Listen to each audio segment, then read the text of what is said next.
Assalamualaikum warahmatullahi wabarakatuh. Perkenalkan, nama saya Farah Sabrina Syahri, NIM 190210301 dari kelas C Pendidikan Ekonomi Universitas Jember. Di sini saya akan mempresentasikan hasil pembelajaran yang saya buat menggunakan media monopoli. Alasan saya memilih media monopoli sebagai media pembelajaran karena monopoli menurut saya sangat menarik dan juga termasuk suatu permainan yang relatif digemari oleh peserta didik dan mudah dalam memainkannya. Judul yang saya ambil dari media monopoli ini yaitu monopoli ekonomi, di mana di dalam permainan tersebut berisi materi-materi ekonomi dari kelas 10 sekolah menengah atas yang dibagi menjadi beberapa bab. Model pengembangan monopoli ini dibagi menjadi 4, yaitu pendefisian, pengembangan, perancangan, dan penyebaran. Media permainan monopoli berfungsi sebagai sarana media pembelajaran yang dapat digunakan oleh pendidik dalam proses belajar mengajar. Oleh karena itu, perlu dikembangkan suatu media pembelajaran menggunakan permainan monopoli yang memiliki konsep belajar sambil bermain agar motivasi siswa dalam belajar ekonomi dapat meningkat, yaitu dengan pengembangan media monopoli. Dengan penggunaan media pembelajaran permainan monopoli, siswa akan lebih banyak beraktivitas dan pembelajaran akan menjadi lebih kreatif, aktif, inovatif, dan efektif. Setelah itu, siswa dalam hal ini diharapkan memiliki dorongan sendiri untuk mengajar dan belajar, sehingga secara tidak langsung akan tumbuh motivasi belajar siswa yang lebih tinggi.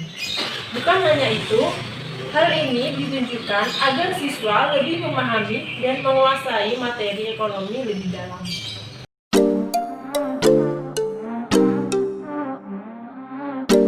Selanjutnya saya akan menjelaskan bagaimana cara permainan dari media pembelajaran monopoli ekonomi ini. Yang pertama, yaitu setiap siswa dibagi per tim atau individu tergantung dari peserta didiknya dan oleh pendidiknya itu sendiri. Setelah itu yang kedua, permainan dimulai dari start. Misalnya peserta didik menggerakkan dan melempar dadunya dan berhenti di angka 5, maka bidak melangkah sebanyak 5 kali, yaitu 1, 2, 3, 4, 5, dan berhenti di bab keempat yang berisi materi tentang permintaan dan penawaran. Dan yang ketiga, nanti siswa di sini akan ditanyakan bab keempat mengenai materi permintaan dan penawaran. Dan selanjutnya yang keempat yaitu di sini ada pertanyaan-pertanyaan yang mencakup per bab, namanya yaitu bank soal. Karena peserta didik dapatnya bab 4 tentang permintaan dan penawaran, maka dia bisa mengambil salah satu dari soal di bab 4 tersebut. Jadi, dalam hal ini, pendidik bisa menyiapkan beberapa soal, seperti pendidik bisa menyiapkan minimal 10 soal setiap babnya dan dari satu kelas, dan saya hari ini hanya menyiapkan 4 soal per bab, jadi ada 4 pilihan pertanyaan di setiap babnya. Dan selanjutnya yaitu misalnya pertanyaan pertama diambil oleh siswa secara acak di bab soal bab keempat tentang permintaan dan penawaran, dan guru dalam hal ini akan membacakan pertanyaan tersebut sesuai dengan hasil permainan siswa yang dilakukan. Setelah itu, guru akan mengambil salah satu pertanyaan di bank soal tersebut dan guru akan membacakan pertanyaan, misalnya seperti ini ada jenis-jenis permintaan. Maka, siswa dalam hal ini harus menjawab pertanyaan tersebut dan diterangkan kepada siswa yang lain apa itu materi tentang jenis permintaan agar teman-teman yang lain dapat memahaminya. Dan dalam hal ini, apabila siswa atau peserta didik dapat menjawab pertanyaan tersebut, maka nantinya akan mendapatkan 1 poin setiap individunya. Tetapi jika tidak bisa menjawab, maka peserta didik nantinya akan diberikan tantangan oleh pendidik itu sendiri. Lalu selanjutnya yaitu ada tantangan dan kesempatan. Misalnya jatuh ke tantangan dan kesempatan. Contohnya, peserta didik bidaknya jatuh di tantangan. Maka nanti peserta didik akan mengambil pertanyaan yang ada di tantangan tersebut, yaitu di sini berisi mengenai bebas memilih soal. Yaitu dalam hal ini peserta didik bebas memilih pertanyaan yang ada di setiap bab-bab tersebut, yang ada bab mulai dari bab 1 sampai bab 12. Jadi peserta didik harus bisa menjawab pertanyaan sesuai dengan apa yang mereka kuasai materinya. Dan jika bidaknya jatuh di kesempatan, maka nanti peserta didik akan mengambil pertanyaan yang ada di kesempatan tersebut, yaitu di sini berisi mengenai membantu menjawab soal dari teman berikutnya. Dan dalam hal ini, peserta didik nantinya atau siswa akan membantu rekannya untuk menjawab soal berikutnya. Seperti akan membantu menjawab pertanyaan dari tim berikutnya atau dari siswa berikutnya setelah dia melakukan permainan ini.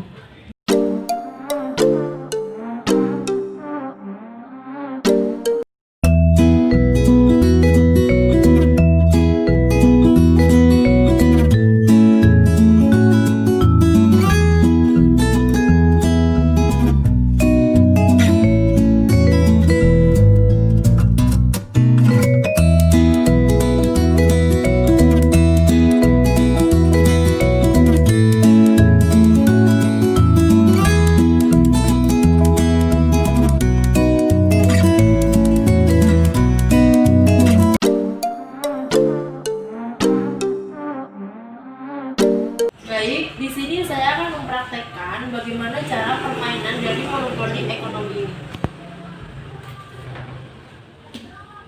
Baik, itu berhenti di angka 4, maka kamu harus melangkah sebanyak 4 kali mulai dari start.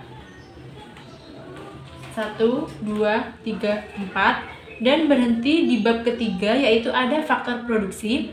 Maka saya di sini akan mengambil pertanyaan yang ada di bab ketiga, yaitu di sini ada pertanyaan, sebutkan macam-macam dari faktor produksi. Macam-macam faktor produksi yaitu sumber daya alam, kewirausahaan, modal, dan tenaga kerja.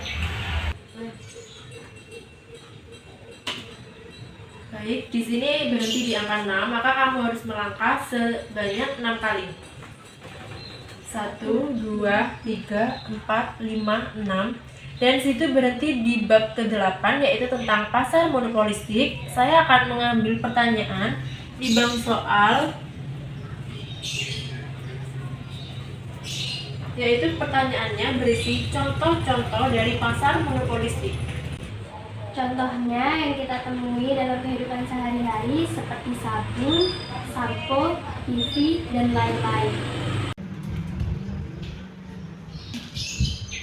Berhenti di angka 3, berarti kamu harus melangkah sejauh 3 kali. 1, 2, 3. Baik, di situ berhenti di bab ke-10, yaitu materi tentang bank. Saya akan mengambil pertanyaan yang ada di bab 10, yaitu sebutkan produk-produk bank. Produk-produk bank yaitu kredit, tabungan, layanan jasa, dan giroh.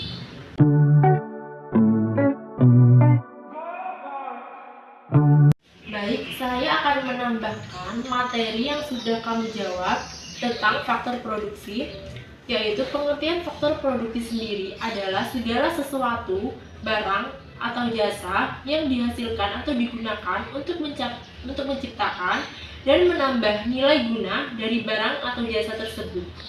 Selanjutnya saya akan menjelaskan materi yang selanjutnya, yaitu tentang pasar monopolistik.